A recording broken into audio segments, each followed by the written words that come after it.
tal? ¿Cómo les va? Bienvenidos a un nuevo programa saludable. Vamos a desarrollar hoy temas muy importantes, comunes, que la gente piensa que no tienen ninguna importancia, ninguna implicancia, pero automedicarse o tomar medicación sin motivo, o por lo menos que se tome medicación para un cuadro que no lo necesita, puede traer más inconvenientes que solucionar el problema. En esta época de cambios abruptos de temperatura, de mucha patología respiratoria, vamos a desarrollar este tema que es de consulta habitual en el consultorio con la doctora Andrea Guerrero, médica neumonóloga de nuestro medio. Andrea, muchas gracias por estar con nosotros en el programa. Y bueno, un poco explicaba esto, ¿no? Que en estas épocas de días, medios días y tardes de mucho calor, cae el sol, refresca, nos encuentra trabajando en la calle con una remerita, empieza a picar la garganta, empieza a doler la garganta, un poquito de tos, sin flema, y ya empezamos a automedicarnos y a tomar medicación muchas veces que no está indicada, como los antibióticos. En el consultorio respiratorio, en ustedes, eso es una constante, supongo. Bueno, gracias por la invitación. Y sí, verdaderamente está claramente demostrado que la disminución de la temperatura, sobre todo los cambios abruptos de la temperatura, producen una disminución de los mecanismos de defensa que se denominan inespecíficos. Esto es mecanismos de defensa que normalmente tenemos en nuestro árbol respiratorio, también en las lágrimas, en el aparato urinario, en distintos puntos del organismo, que la gente comúnmente los menosprecia porque dice inespecíficos, pero que en general, y todos juntos ellos, forman un gran sistema de defensa. Y estos se ven realmente bastante disminuidos en sus capacidades cuando baja la temperatura abruptamente, y esto favorece claramente las infecciones. Y por lejos, las infecciones víricas son las más comunes. En este contexto de cosas, los síntomas respiratorios siempre son muy frecuentes. Y, qué sé yo, catarro, congestión de la nariz, dolor de garganta, inflamación, disfonía, afonía, tos, flemas bronquiales. Y es muy común entonces la consulta por esta problemática en el consultorio. La gran mayoría de estos procesos son víricos.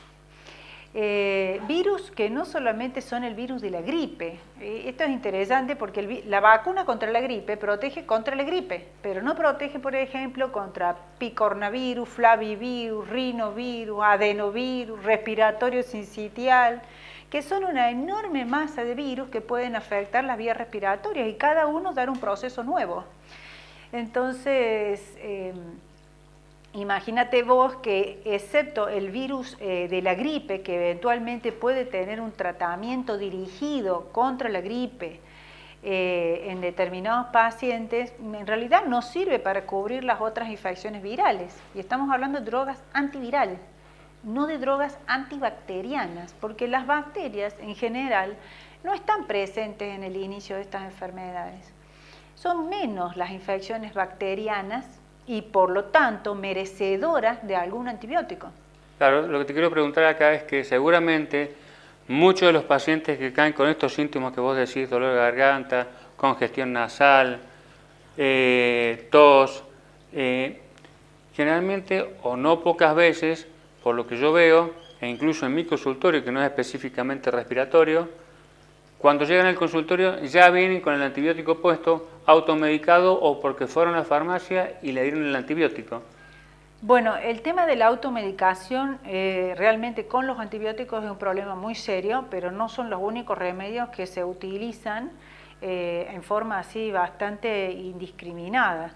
Los descongestivos, que son drogas, para empezar, todos los remedios tienen sus pros y sus contras, esto es así. O sea, generalmente uno indica un medicamento porque está seguro de que el beneficio que va a obtener el paciente es mayor que los riesgos de reacciones posibles adversas. Pero todos los remedios lo tienen, desde el descongestivo común, que puede tener efectos cardiovasculares, vos lo sabés muy bien, porque pueden tener efectos sobre la función y la frecuencia cardíaca, por ejemplo, sobre la presión ocular inclusive. Entonces, verdaderamente la automedicación es bastante común. Corticoides por ejemplo, no solamente antibióticos. Entonces realmente vos te encuentras generalmente con pacientes que ya vienen medicados. Y esto tiene implicancias. Muchas veces vienen con reacciones adversas por los medicamentos que están tomando. No solamente, quiero decir que el tema del uso y abuso de los medicamentos y sobre todo de los antibióticos, somos todos responsables, porque las personas normalmente que no son pertenecientes al equipo de salud muchas veces van y consiguen sus antibióticos por su cuenta sin asesoramiento. Muchas veces el profesional farmacéutico a veces les vende los medicamentos que les están solicitando, a veces con, a veces sin receta, lamentablemente hay, y también nosotros los médicos hacemos uso y abuso de los medicamentos antibióticos. Es decir, todo el equipo de salud tiene que tener una concientización sobre el uso racional de los medicamentos.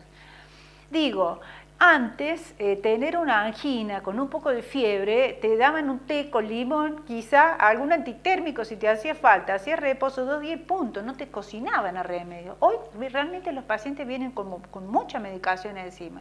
Sí, acá otro elemento de lo que hay que agregar y que hay que tratar el tema es el de las propagandas engañosas, que venden pastillitas mágicas con estos síntomas que vos decís y que tomando esas pastillitas o esas pociones mágicas se soluciona el problema y se sale del cuadro en 24 horas, y cosa que no es así. Entonces, bueno, también desde acá la idea es que sirva la idea para que legislar sobre este tipo de medicación, sobre este tipo de propaganda engañosa, que pulula con antiinflamatorios, con descongestivos, con algunos antibióticos, con antitérmicos, que son absolutamente dañinos, tomados en forma indiscriminada y sin ningún tipo de control. Uno de los mitos, ya que estamos en toda esta cuestión, es el tema de la vacuna antigripal, que si bien ya lo hemos dicho, pero bueno, este tema tiene que ver con la automedicación y los mitos en cuanto a negarse a hacer algo que sí está comprobado, que sirve, que es útil y que, digamos, en el contexto, en el común de la gente, por ahí está el mito de que uno se vacuna y se tiene que enfrentar un cuadro respiratorio, y en realidad no es así. Lo que pasa, vuelvo a decir, la vacuna de la gripe protege contra la gripe, pero usted puede perfectamente estar vacunándose en su vacunatorio y estar en contacto con alguna persona que tiene tos y flema y de repente no tiene gripe esa persona, tiene, no sé, un adenovirus. Y vos te adquieres ese adenovirus circunstancialmente, que tiene que ver por ahí con la vacuna de la gripe porque estaban relacionadas en tiempo y espacio, pero no porque sea la gripe en sí, es otro virus. En verdad que hay una variedad tan grande de virus que podés tener. Los niños, por ejemplo, pequeños, sobre todo en edad preescolar, pueden tener hasta 6, 8 eventos respiratorios por distintos virus por año. Sí, y no es gripe. Sí, en el caso de los chicos también es importante recalcar que como estos episodios son repetitivos y son molestos porque los niños no duermen, no pueden alimentarse, no duermen los padres, etcétera, etcétera, siempre se busca que el pediatra dé la poción mágica. No lo van a dar y van a ser repetitivos, como decís. Aparte, generalmente el niño va a la guardería o al jardín de infantes, los compañeritos de sala están todos llenos de moco, que no son tratados, y eso hace que, por supuesto, ese círculo vicioso siga el niño, por más que haga el tratamiento que le dio el pediatra. Cuando va al ambiente donde siguen circulando los virus, ese niño reincide en el cuadro y hasta que no terminen las clases, seguramente varias veces al año va a repetir. Es así, es así. Una droga que vemos que se usa mucho en forma así libre son las gotas descongestivas nasales. Las gotas descongestivas nasales, en la circunstancia en que uno tiene, por ejemplo, una infección respiratoria alta viral con congestión y no tiene otra patología, es una herramienta que es útil. Pero muchas personas confunden eventos respiratorios altos infecciosos, estoy resfriada de nuevo, estoy resfriado de nuevo, estoy resfriado de nuevo, y no es que están resfriados, sino que tienen otro tipo de patologías, como por ejemplo la rinitis alérgica y la rinitis perenne, que son realmente patologías muy frecuentes del clínico, de la neumonología, del ORL, y verdaderamente las gotas nasales lo que hacen es un círculo vicioso porque generan una rinitis medicamentosa. Entonces el paciente se pone las gotas nasales, se despeja. Al rato se vuelve a congestionar, vuelve a usar el medicamento, se despeja, vuelve a congestionarse, vuelve a usar la medicación, y esto es una rinitis medicamentosa crónica de la cual es muy difícil salir. Este es un ejemplo de lo más común. El otro ejemplo es el uso de los corticoides. La gente viene y quiere que le pongan un corticoide para salir adelante, y un corticoide es una herramienta que nosotros en medicina somos muy respetuosos porque, y esto es importante aclarar, las pastillas de corticoides o los inyectables de corticoides en forma indiscriminada pueden producir muchísimas patologías: hipertensión arterial, diabetes, catarata, osteoporosis, estrías, obesidad, gastritis crónica, entre otras que se me ocurren en este momento, además de insuficiencia suprarrenal, en fin. O sea que es un medicamento que realmente utilizamos en patologías donde se justifica utilizarlo, es una herramienta sumamente poderosa. No así el corticoide inhalado. La gente pregunta mucho por eso y aprovecho la oportunidad. El corticoide inhalado en spray nasal, o que usamos mucho en neumonología en forma de aerosoles, es sumamente seguro. De hecho, el surgimiento de los aerosoles de corticoides fue a partir de los pacientes asmáticos que estaban muy bien cuando usaban pastillas de corticoides, pero que tenían todos estos problemas. Entonces la industria, con mucho tino, fabricó los corticoides inhalados, nasales o bronquiales, que no tienen ninguna de estas reacciones adversas tan tremendas y que benefician enormemente al paciente. Literalmente es como ponerse crema por dentro de los bronquios, así. Y los ha transformado en una herramienta de enorme importancia. Es más, cambió la historia natural del asma, cambió la vida de los asmáticos. Pero esta forma de corticoide, el corticoide en comprimidos, asociados o no con descongestivos o en inyectables, usados indiscriminadamente porque una garganta, porque un poco de moco en la nariz, realmente no se justifica. Es peligroso. Para ir terminando y haciendo hincapié en el tema de las gotas descongestivas, también lo que tienen en contra es que se empieza con 1 o 2 gotitas y al poco tiempo tienen que hincharse el pomo completo porque tienen tolerancia, o sea, cada vez van a necesitar más cantidad para el mismo efecto. Entonces, empiezan con 1 gotita y terminan siempre poniendo el pomo completo para el mismo efecto. Entonces, eso hay que tenerlo en cuenta. Aparte, la principal causa de hipertensión arterial secundaria es el uso indiscriminado de descongestivos nasales.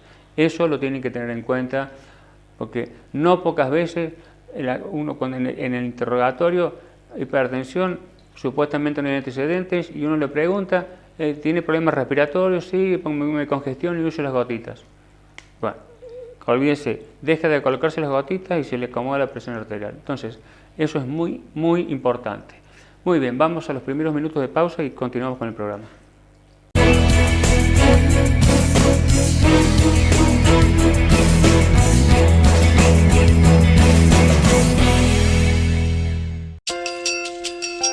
Centro de Diagnóstico y Tratamiento de la Enfermedad Cardiopulmonar. Dr. Jorge Luis Álvarez, especialista en cardiología, imágenes cardíacas y vasculares. Dr. Andrea Guerrero, especialista en neumonología. CEPRIMED, calidad médica y experiencia a su servicio. Mitre 787, teléfono 4410-006.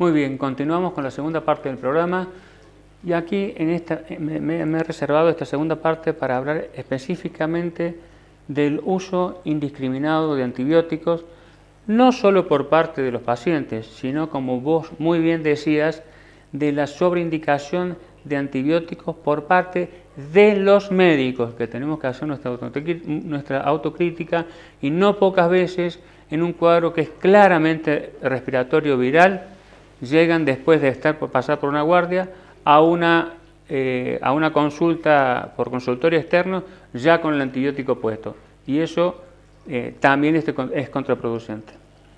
Bueno, acá habría que rescatar la actividad profesional en general de los pediatras. El pediatra va a la madre una vez, va 2 veces, va 3 veces, va 4 veces, va 5 veces, cualquiera ya le hubiera puesto. El pediatra es firme en su claridad mental de que el niño no debe ser medicado con antibióticos ni con medicamentos excesivos cuando no corresponde, y son firmes en esto y te mandan a la casa con la nebulización, con el vapor, con el antitérmico, y bastante firmes son en resistirse a dar antibióticos cuando realmente no corresponden. Los médicos de adultos en general somos más blanditos en este aspecto y tendemos a indicar con mayor soltura los antibióticos, pero esto es un problema de salud mundial, porque hay que entender que las bacterias, particularmente hablemos de las bacterias, son seres vivos. Como seres vivos que son, ellos tienen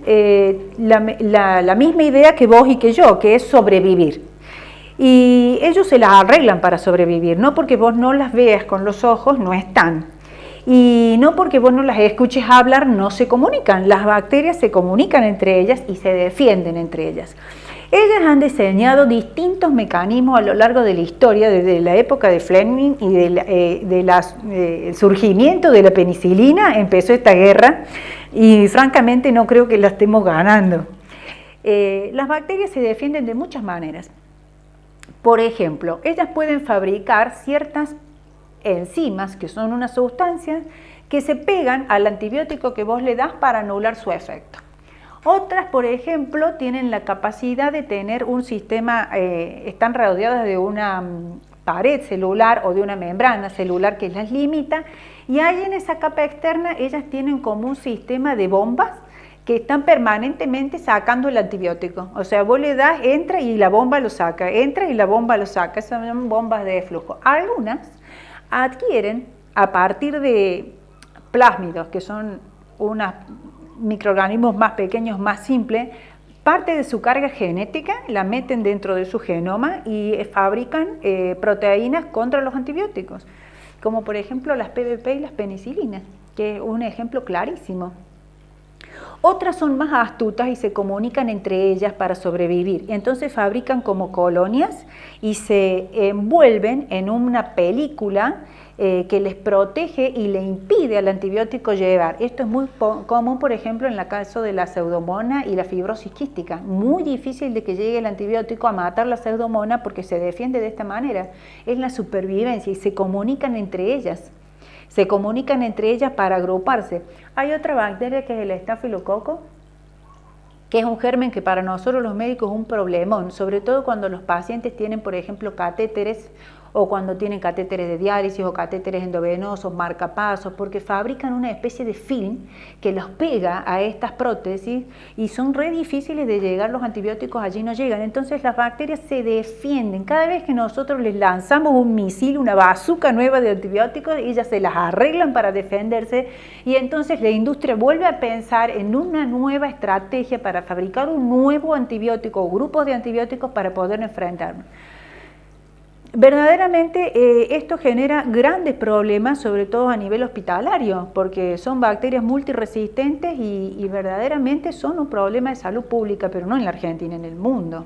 Cuando vos recién hablabas del estáfilo, la pregunta es que cada órgano, la piel tiene predominancia, todos tenemos gérmenes en la piel, todo es normal, hay predominancia de uno, en la boca también tenemos gérmenes, predominancia de uno u otro, el aparato intestinal, el aparato urinario. Por eso generalmente cuando uno en el consultorio ya de rutina, un paciente llega con síntomas donde uno sospecha que hay una infección urinaria, ya tenemos un germen en forma empírica que decimos posiblemente, o el más frecuente es este, porque es el que abunda, y cuando se produce un desequilibrio entre las floras que mantienen el equilibrio para que digamos, el común de los gérmenes que habitualmente están en equilibrio, y cuando cualquier cosa, cualquier enfermedad produce un desequilibrio, predomina uno en forma patológica y produce la enfermedad. Un poco esto es lo que vos estabas diciendo en el caso de la piel, porque en la piel es donde se encuentra, por ejemplo, el estafi. Entonces, cuando están en terapia intensiva o internados, y que son pacientes que son multiinvadidos con catéteres de distintas naturalezas, esos pacientes tienen mucho más chance de tener infecciones con estos gérmenes resistentes que aquellas personas que no son invadidas. Mira, un ejemplo fácil que la mayoría conoce, por ejemplo, el uso de antibióticos generales, por ejemplo, para, qué sé yo, una bronquitis. Puede generar una muerte de bacterias de las que vos dices que son las bacterias que normalmente habitan en nuestro cuerpo y que están permanentemente en nuestra piel, otros lugares como los oídos externos, las fosas nasales, la boca. Por ejemplo, la vagina también tiene sus propias flora, y esta es sumamente necesaria para el normal funcionamiento de las células, y el uso de antibióticos, por ejemplo, genera la muerte de estas bacterias y genera infecciones urinarias por gérmenes que normalmente no la darían, como por ejemplo los hongos, y son tan comunes las infecciones micóticas en las señoras que están tomando antibióticos.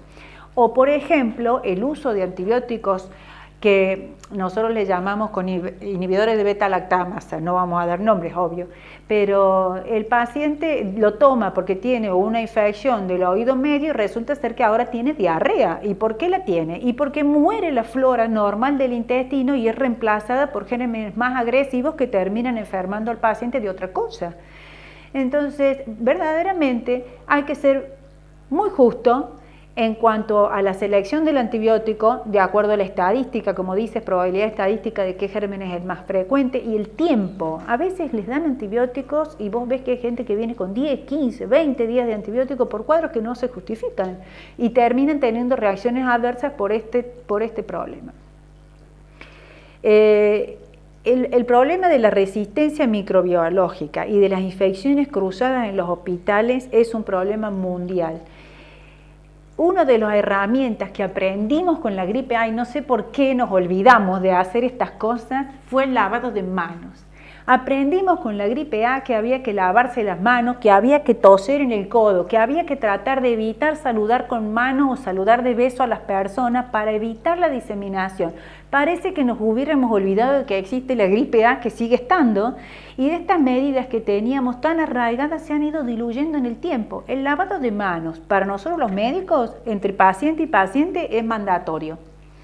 No solamente el lavado de manos, sino el uso de alcohol gel. Pero en la comunidad también, el lavado de manos, el toser en el codo, el no saludar de beso a las personas cuando hay tanta circulación de gérmenes, hace que disminuya la posibilidad de las infecciones. Entonces hay que volver a los hábitos saludables y aprender al lavado de manos, aprendo a usar alcohol gel, lo básico. Muy bien, sí, cosas sencillas pero bien hechas son más efectivas que cualquier otra cosa más complicada y más cara. Muy bien, vamos a la última tanda y después volvemos con la última parte del programa.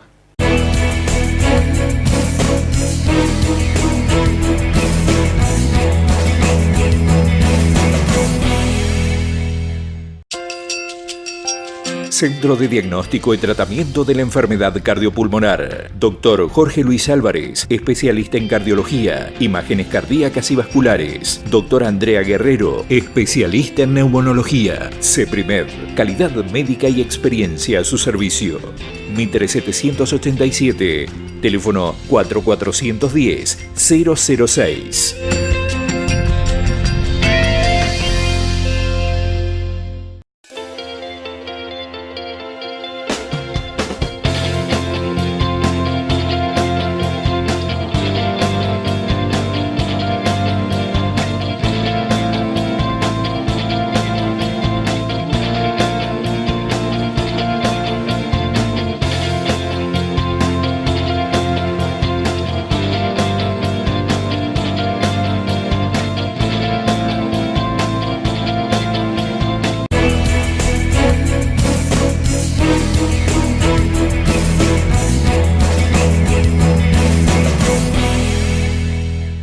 Muy bien, vamos con la última parte del programa, Y vamos a intentar poner algunos ejemplos específicos para que la gente entienda.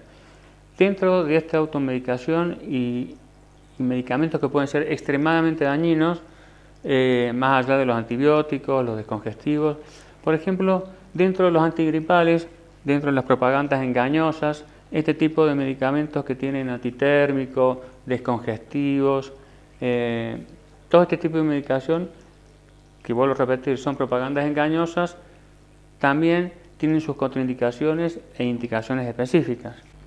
Mira, más que los antigripales y esas cosas, porque en general la gente los toma por poco tiempo, gracias a Dios, lo que se ve mucho en el consultorio es el consumo indiscriminado de antiinflamatorios. El antiinflamatorio es una droga que es sumamente, lo que nombramos como antiinflamatorios, por ejemplo, el ibuprofeno, el diclofenac, que son quizás las más conocidas por la gente.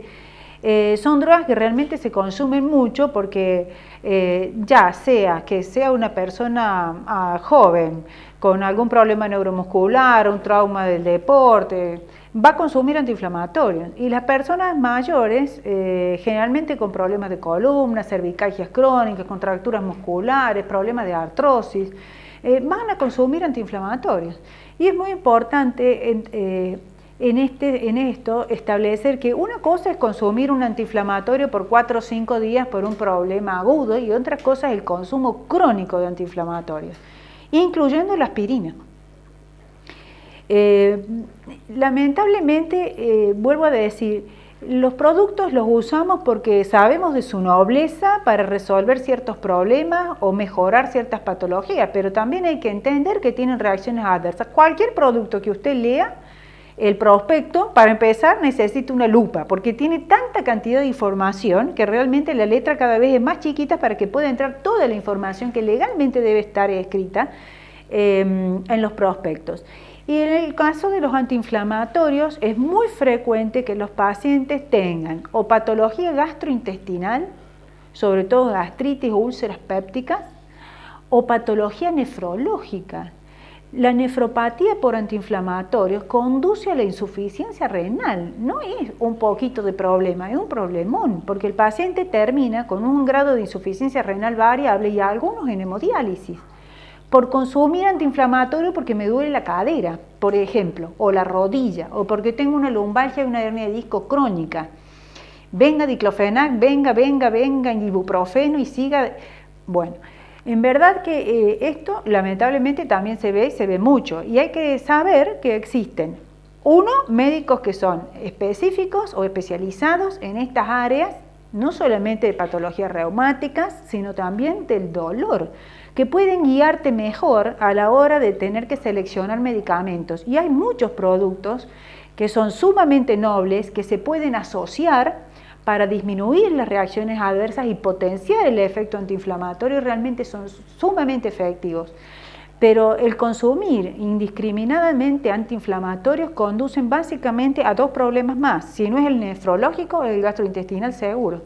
Y realmente, en lugar de ayudar al paciente, termina generándole más problemas. En el caso de los aspirinómanos, que tienen patología respiratoria de base, muchas veces son desencadenantes de procesos de descompensación respiratoria, asmática, de algún tipo. Hay un asma que es inducida por aspirina. Claro. Hay una variedad de asmas. Claro.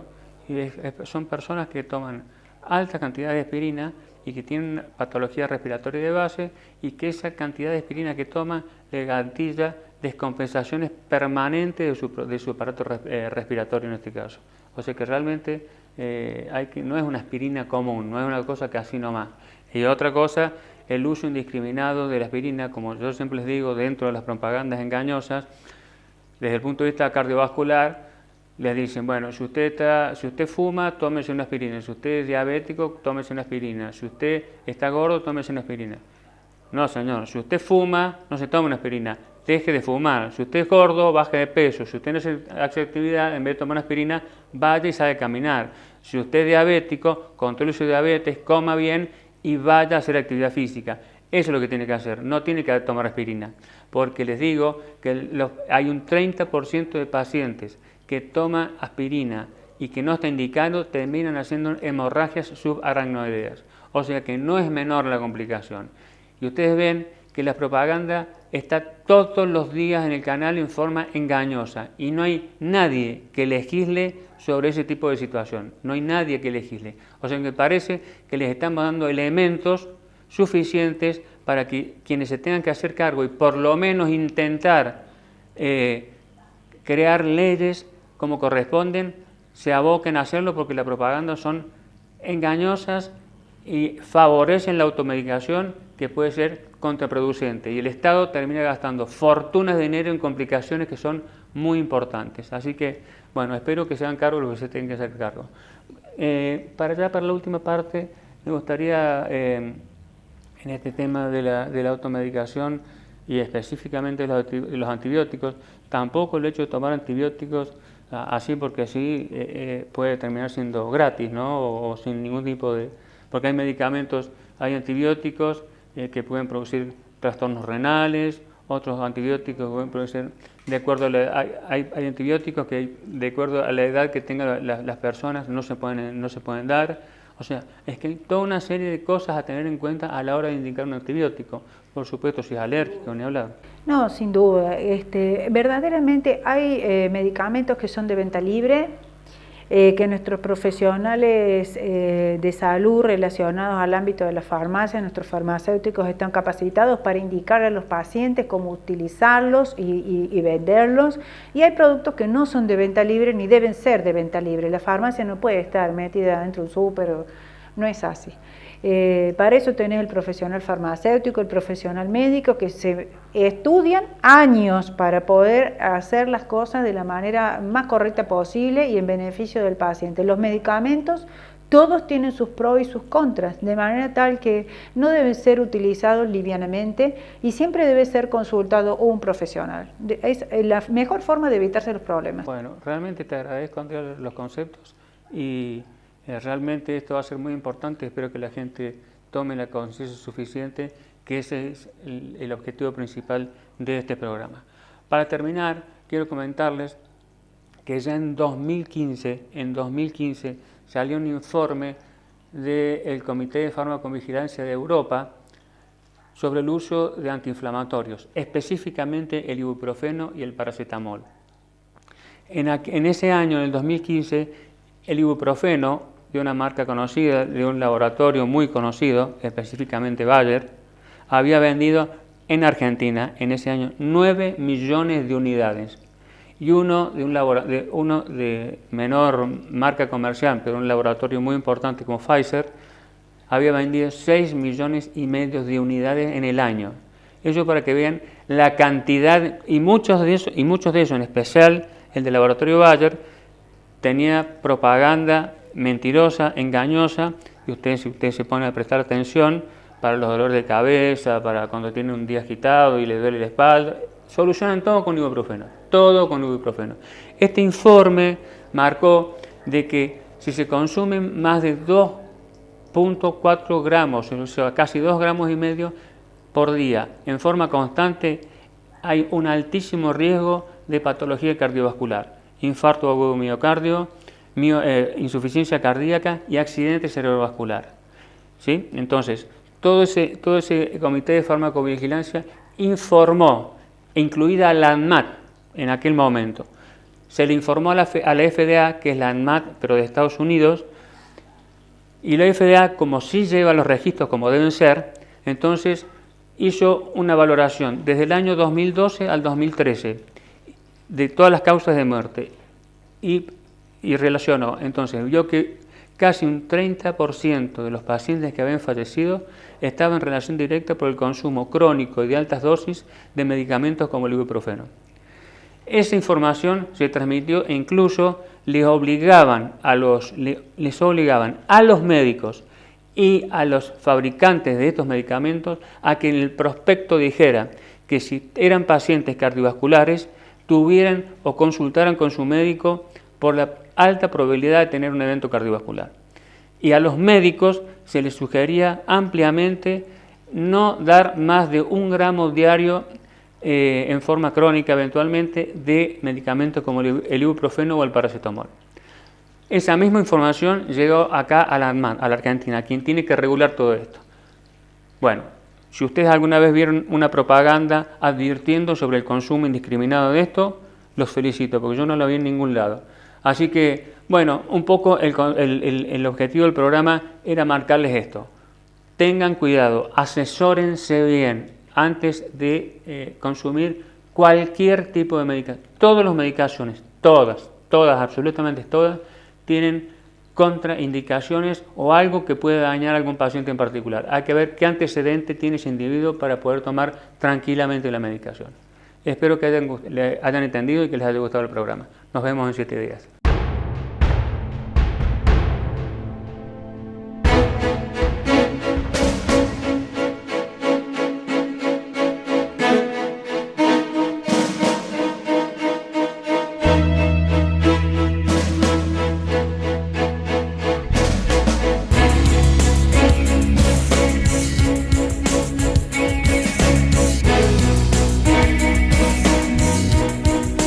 Yeah.